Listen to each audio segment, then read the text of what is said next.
हाय दोस्तों। आज हम एक ऐसे सेक्टर के बारे में बात करने वाले हैं जो आज छोटा लगता है लेकिन कल को ग्लोबल इकोनॉमी का दोस्तों ये पावर हाउस बन सकता है।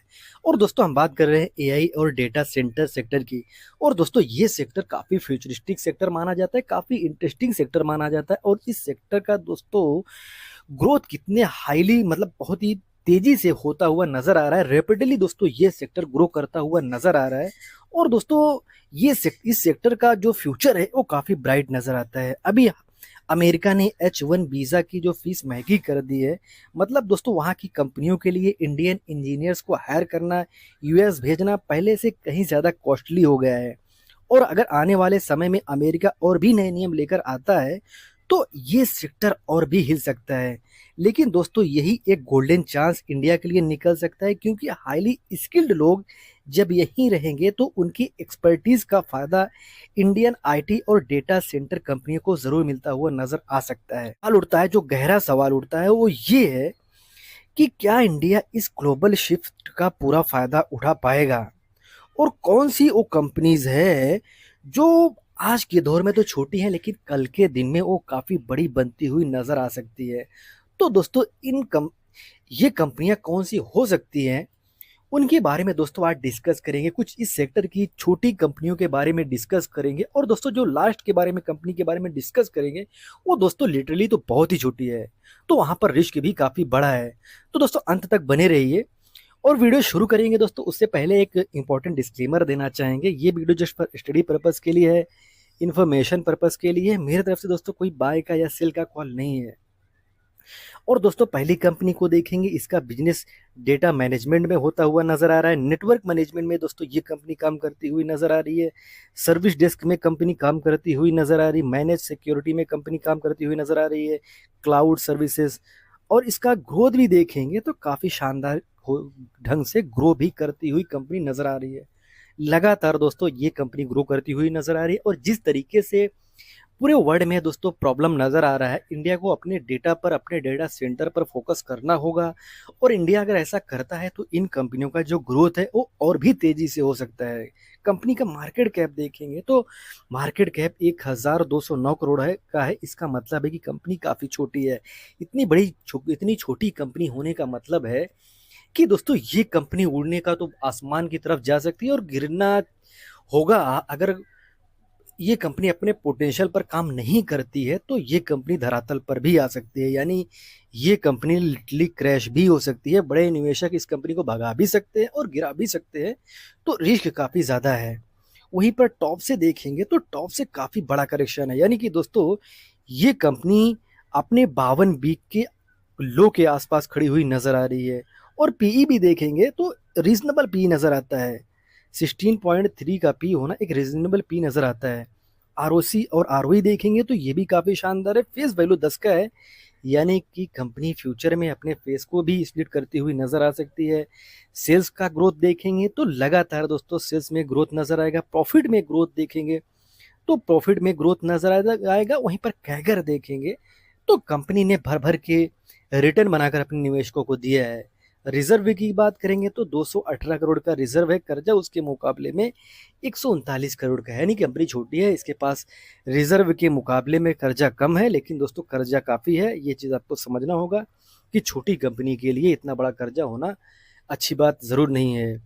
और प्रमोटर के पास देखेंगे 60% के आसपास का शेयर है। एफआईडीआई के पास बहुत ही छोटा सा हिस्सेदारी है, ना के बराबर है। और पब्लिक के पास देखेंगे तो 38 29 39% के आसपास का शेयर पब्लिक के पास है, यानी कि दोस्तों जो शेयर है वो प्रमोटर के पास है और पब्लिक के बीच में ही बटा हुआ है। तो रिस्क का फैक्टर काफी बड़ा इन्वॉल्व होता हुआ नजर आता है। क्लाइंट की बात करेंगे दोस्तों तो एलआईसी इनका क्लाइंट है, एनपीसीआई इनका क्लाइंट है, बीएफएसआई, एचएनएम, मैकेफी, तो दोस्तों फाइजर, जो दोस्तों बड़े बड़े फर्म है वो इनके क्लाइंट नजर आते हैं। और कंपनी का नाम की बात करें तो डायनाकॉन सिस्टम्स कंपनी का नाम नजर आता है। और छोटी कंपनी है, इंटरेस्टिंग कंपनी है, लेकिन दोस्तों रिस्की भी कंपनी है। वहीं पर दूसरी कंपनी की तरफ दोस्तों बढ़ेंगे तो इसका बिजनेस देखेंगे नेशनल डेटा सेंटर आईएएस पास ग्लोबल में देखेंगे। कॉन्ग्लोमरेट में उनका बिजनेस है डेटा ऑपरेटर्स, बीएफएसआई यानी बैंकिंग, फाइनेंस सर्विसेज, इंडस्ट्रियल तो इस सारे सेक्टर में कंपनी काम करती हुई नजर आ रही है। टेलीकॉम में, हेल्थ केयर प्रोवाइडर है, एजुकेशन इंस्टीट्यूशन में इनका काम है। तो कुल मिला के इनका जो सर्विस होता हुआ नजर आ रहा है, कई इंडस्ट्री में अपना सर्विस सर्व करती हुई कंपनी नजर आ रही है। और कंपनी का दोस्त देखेंगे तो ग्रोथ भी काफी शानदार है। नेट प्रॉफिट का ग्रोथ लगातार होना ये छोटी कंपनी के लिए एक अच्छी बात जरूर बन जाती है। वहीं पर मार्केट कैप देखोगे तो दोस्तों कंपनी का मार्केट कैप 6,736 करोड़ का है। वहीं पर टॉप से करेक्शन देखोगे तो कंपनी टॉप से काफी अच्छा खासा करेक्शन भी दिखा चुकी है। और पी देखोगे तो लगभग लगभग 200 के आसपास का पी होना ये जरूर बताता है कि कंपनी का मतलब कंपनी में रिस्क काफी बड़ा है। अगर फ्यूचर में कुछ प्रॉब्लम होता है तो बहुत बहुत ही तेजी से दोस्तों ये कंपनी नीचे आ सकती है। अगर दोस्तों फ्यूचर में कुछ अच्छा होता है तो ये पी एडजस्ट भी हो सकता है। तो आपको समझना होगा, आपको रिसर्च करनी होगी, आपको इस कंपनी पर स्टडी जरूर करना होगा। आरओसी आरओई देखेंगे तो बहुत ज़्यादा नहीं दिखेगा। फेस वैल्यू कंपनी का 10 का है, यानी कि दोस्तों कंपनी फ्यूचर में अपने फेस को स्प्लिट भी करती हुई नजर आ सकती है। सेल्स का ग्रोथ देखेंगे, प्रॉफिट का ग्रोथ देखेंगे तो लगातार हुआ है। वहीं पर कैगर का देखेंगे स्टॉक का तो ये भी 5 सालों से काफ़ी शानदार कैगर बना कर दिया है। और 3 सालों से भी काफ़ी शानदार कैगर बनाकर कंपनी ने दिया है। और कंपनी के लिए एक अच्छी बात ये बन जाती है कि 1573 करोड़ के आसपास का कंपनी के पास रिजर्व है। कर्जा का देखेंगे, कंपनी के पास कर्जा भी 73 करोड़ के आसपास का है, यानी रिजर्व के मुकाबले में कंपनी के पास कर्जा काफी कम है। तो ये चीज कंपनी के लिए काफी शानदार बन जाती है। प्रोस की बात करें, कंपनी लगभग लगभग डिव 3 कंपनी है। और कंपनी का जो आर देखेंगे प्रॉफिट का ग्रोथ है ये 5 सालों का काफी शानदार रहा है। कॉन्स की बात करेंगे तो प्रमोटर ने अपना होल्डिंग डिक्रीज किया है लास्ट क्वार्टर में, तो ये कौन का फैक्टर जरूर बन जाते हैं। आरओई का रिकॉर्ड देखेंगे तो ये भी काफी नेगेटिव मतलब अच्छा नहीं रहा है। अब जियोग्राफिकल स्प्लिट करके देखेंगे तो दोस्तों कंपनी एक्सपोर्ट से 9% का बिजनेस करती हुई नजर आ रही है। वहीं पर इंडिया देखेंगे डोमेस्टिक मार्केट में दोस्तों कंपनी काफी तेजी से काम करती हुई नजर आ रही है। और कंपनी दोस्तों लगातार अपना एक्सपेंशन भी करती हुई नजर आ रही है। आप देखेंगे तो कंपनी लगातार अपना एक्सपेंशन बढ़ाती हुई नजर आ रही है। कंपनी के पास काफी बड़े बड़े क्लाइंट है। एल एन टी जैसे दोस्तों जो निवेशक है वो इस कंपनी मतलब इनका देखेंगे expand adding L N T over 5 year, तो यहाँ पर एग्रीमेंट करके रखा है एल एन टी कंपनी के साथ में। तो दोस्तों कंपनी छोटी है लेकिन कंपनी काफ़ी तेज़ी से काम करती हुई नज़र आ रही है। टेक्नोलॉजीज पार्टनर देखेंगे तो एनवीडिया इनका पार्टनर है, एएमडी इनका पार्टनर है, इंटेल इनका पार्टनर है, माइक्रोसॉफ्ट इनका पार्टनर है। तो कुल मिलाकर दोस्तों वर्ल्ड की जो टॉप क्लास आईटी सेक्टर की फर्म है, ये हार्डवेयर वाले फर्म है, वो दोस्तों उनके साथ दोस्तों ये कंपनी काम करती हुई नजर आ रही है, पार्टनरशिप में काम करती हुई नजर आ रही है। तो ये एक छोटी कंपनी के लिए काफ़ी बड़ी बात ज़रूर बन जाती है। और कंपनी का नाम की बात करेंगे तो कंपनी का नाम E2E नेटवर्क कंपनी का नाम निकल कर आता है। और दोस्तों तीसरी कंपनी को देखेंगे तो काफ़ी इंटरेस्टिंग कंपनी नज़र आती है। और दोस्तों इस कंपनी ने मार्केट में देखेंगे तो झंडा गाड़ के रखा हुआ है। और दोस्तों आए दिन इस कंपनी में कुछ ना कुछ होता हुआ नजर आ रहा है और कंपनी लगातार दोस्तों भागती हुई नजर आ रही है। मोमेंटम दोस्तों इस कंपनी का बरकरार हो मतलब है, तो मोमेंटम का भी दोस्तों इस कंपनी को फायदा मिलता हुआ नजर आ रहा है। और दो जो इस सेक्टर में टेलविंड है उसका भी दोस्तों इस कंपनी को काफी बड़ा फायदा मिलता हुआ नजर आ रहा है। और कंपनी का जो स्टॉक का कैगर है वो भी काफी शानदार निकल कर आता है। और कंपनी का मार्केट कैप दोस्तों देखेंगे तो देखते देखते दोस्तों 20,000 करोड़ का मार्केट कैप बन चुका है। और कंपनी अपने 52 वीक के हाई के आसपास खड़ी हुई नजर आ रही है, यानी कि दोस्तों कंपनी अपने 52 वीक हाई पर आ चुकी है। और पी देखेंगे तो 155 का पी है, यानी कि दोस्तों 155 का पी होना काफ़ी महंगा है। और 52 वीक के हाई पर खड़ी होना कंपनी के लिए ये भी दोस्तों रिस्क का फैक्टर जरूर बन जाता है। कंपनी कभी भी नीचे आ सकती है, करेक्ट हो सकती है। आरओई और आरओसी का रिकॉर्ड देखेंगे तो ये भी काफ़ी शानदार है। फेस वैल्यू कंपनी का 2 का है। और दोस्तों रिजर्व की बात करेंगे तो कंपनी के पास रिजर्व काफी शानदार है। कर्जा देखेंगे उसके मुकाबले में कर्जा काफी कम है। प्रोज की बात करेंगे तो दोस्तों कंपनी के पास काफी सारे प्रोज आपको देखने को मिल जाएंगे। जैसे इनका देखेंगे पिछले 5 सालों का प्रॉफिट का कैगर काफी शानदार रहा है। कंपनी दोस्तों लगभग लगभग डिप 3 कंपनी है। कॉन्स की बात करेंगे तो काफी महंगे वैल्यूएशन पर कंपनी ट्रेड करती हुई नजर आ रही है। तो ये कॉन्स का बात ज़रूर बन जाता है, कॉन्स का फैक्टर ज़रूर बन जाता है। वहीं पर प्राइवेट क्लाइंट से देखेंगे तो 34% का रेवेन्यू निकल कर इनका आता है। वहीं पर देखेंगे AI system enterprises work station से 29% का रेवेन्यू करती हुई नजर आ रही है। सुपर कंप्यूटर से 26% का रेवेन्यू करती हुई नजर आ रही है। और ये कुल मिलाकर दोस्तों ये कंपनी फ्यूचरिस्टिक सेगमेंट में इन्वॉल्व है। कई सेक्टर जो जैसे AI, super computer, private cloud, तो इन सेक्टर में दोस्तों कंपनी काम करती हुई नजर आ रही है। तो जिसका फायदा इस कंपनी को फ्यूचर में और भी मिलता हुआ नजर आ सकता है। और दोस्तों वही रीजन है कि कंपनी लगातार भागती हुई नजर आ रही है और कंपनी अपने 52 की हाई पर खड़ी हुई नजर आ रही है। कि दोस्तों कंपनी में एक तो मोमेंटम बना हुआ है, ऊपर से दोस्तों कंपनी अच्छा काम करती हुई भी नजर आ रही है। और रिस्क की बात करेंगे तो टॉप 5 क्लाइंट के पास से 68% का रेवेन्यू आना ये रिस्क का फैक्टर जरूर बन जाता है। वहीं पर टॉप 10 क्लाइंट से 81% का रेवेन्यू निकल कर आता है। वहीं पर ऑर्डर बुक की बात करेंगे तो ऑर्डर बुक कंपनी के पास 230 करोड़ का है और पाइपलाइन में कितना है, 4142 करोड़। कुल मिलाकर दोस्तों ये जो कंपनी है इसका आप ऑर्डर बुक देखोगे तो 230 करोड़ का नजर आएगा। पाइपलाइन में इसमें मतलब पाइपलाइन में यानी कि ये भी इनको बिजनेस मिल सकता है। अभी देखेंगे दोस्तों इनके पास 230 करोड़ का ऑर्डर नहीं है, बिकॉज दोस्तों इनको नया ऑर्डर मिलता हुआ नजर आया है।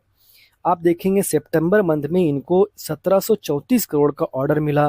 वहीं पर सितंबर मंथ में ही 19-20 तारीख को इनको 450 करोड़ का ऑर्डर मिला। तो छोटी कंपनी के लिए इतना बड़ा ऑर्डर मिलना, ये दोस्तों एक तो इस सेक्टर में काफ़ी तेजी से ग्रोथ था और लोगों के बीच में दोस्तों एक मतलब क्या बोले उसको, एक फोमो भी बना हुआ है कि कहीं ये भाग ना जाए। एक तो उसमें खरीदारी हो रही है, ऊपर से मोमेंटम बना हुआ है। और दोस्तों ऊपर से इस कंपनी में देखेंगे तो इसको लगातार जो ऑर्डर मिले हैं उसकी वजह से दोस्तों ये कंपनी अपने 52 के हाई पर जाकर पहुंच चुकी है। और क्लाइंट टेल की बात करेंगे, इनके क्लाइंट कौन कौन से हैं तो IIT Jammu, IIT Kanpur, NMDC data center, aerometrics private limited, तो कई सारे दिग्गज दोस्तों इस कंपनी के क्लाइंट नजर आते हैं। और कंपनी ने दोस्तों एनवीडिया जैसे कंपनी के साथ, एएमडी के साथ दोस्तों कंपनी अपना कोलैबोरेशन करके रखा हुआ है, जिसका भी फायदा इस कंपनी को लगातार मिलता हुआ नजर आ रहा है।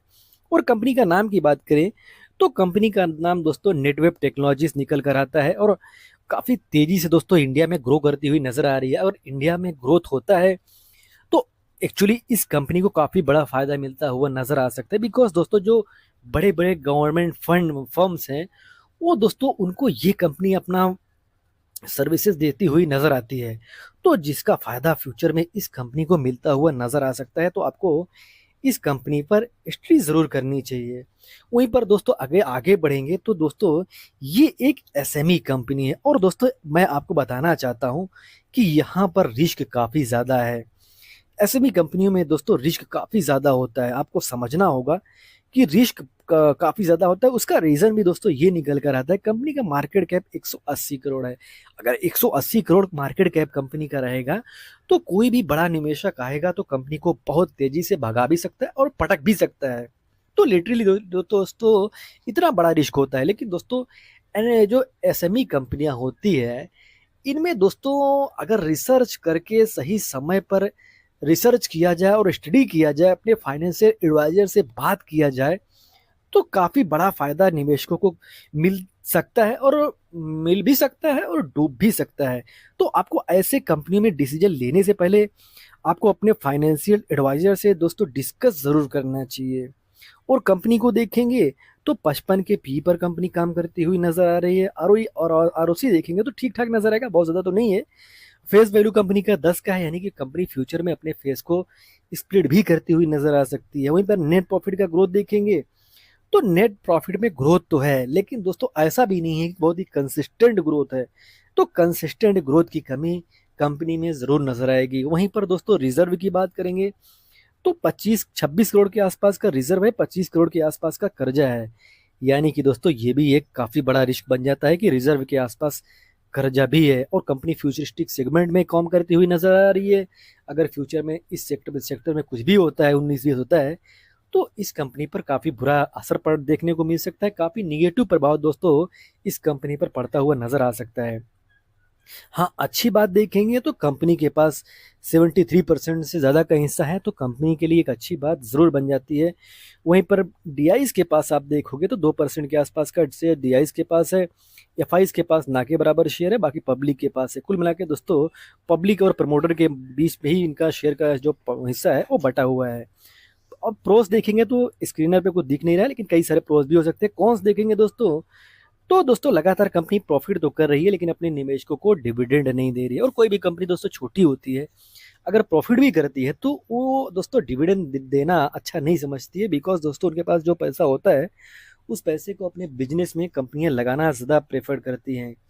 और कंपनी का जो डेप्टर डेज है दोस्तों इसका भी इंक्रीज होना, ये भी एक अच्छा साइन कंपनी के लिए नहीं है। और कंपनी कौन सा सर्विस ऑफर करती है इसको देखेंगे तो कंपनी एआई एमएल में कंपनी काम करती हुई नजर आ रही है, प्रो टूरिंग सर्विसेज में कंपनी नजर आ रही है, ई कॉमर्स सर्विसेज में कंपनी काम करती हुई नजर आ रही है, डेटा एनालिटिक्स में कंपनी दोस्तों काम करती हुई नजर आ रही है, मैनेज सर्विसेज आउटकम्स और डेवलपर इंटीग्रेशन सपोर्ट, तो दोस्तों इन सारे सेगमेंट में कंपनी काम करती हुई नजर आ रही है। रेवेन्यू देखेंगे, एक्सपोर्ट से दोस्तों इनका 59% का रेवेन्यू आता है, वहीं पर डोमेस्टिक मार्केट से 41% का रेवेन्यू आता है। और कंपनी का नाम की बात करें दोस्तों, कंपनी का नाम इन्फ्यूज सिस्टम है। तो छोटी कंपनी है, एसएमई कंपनी है, आपको रिसर्च जरूर करनी चाहिए, आपको अपने फाइनेंशियल एडवाइजर से डिस्कस करना चाहिए कोई भी डिसीजन लेने से पहले।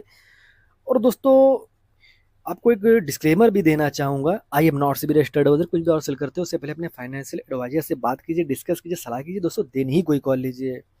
आपको दोस्तों वीडियो इन्फॉर्मेटिव लगी हो तो वीडियो को लाइक कमेंट शेयर करें, और चैनल को सब्सक्राइब ना किया हो सब्सक्राइब दोस्तों जरूर कर लें। मिलते हैं दोस्तों किसी नए वीडियो में एक नए टॉपिक के साथ, तब तक के लिए हैप्पी इन्वेस्टिंग।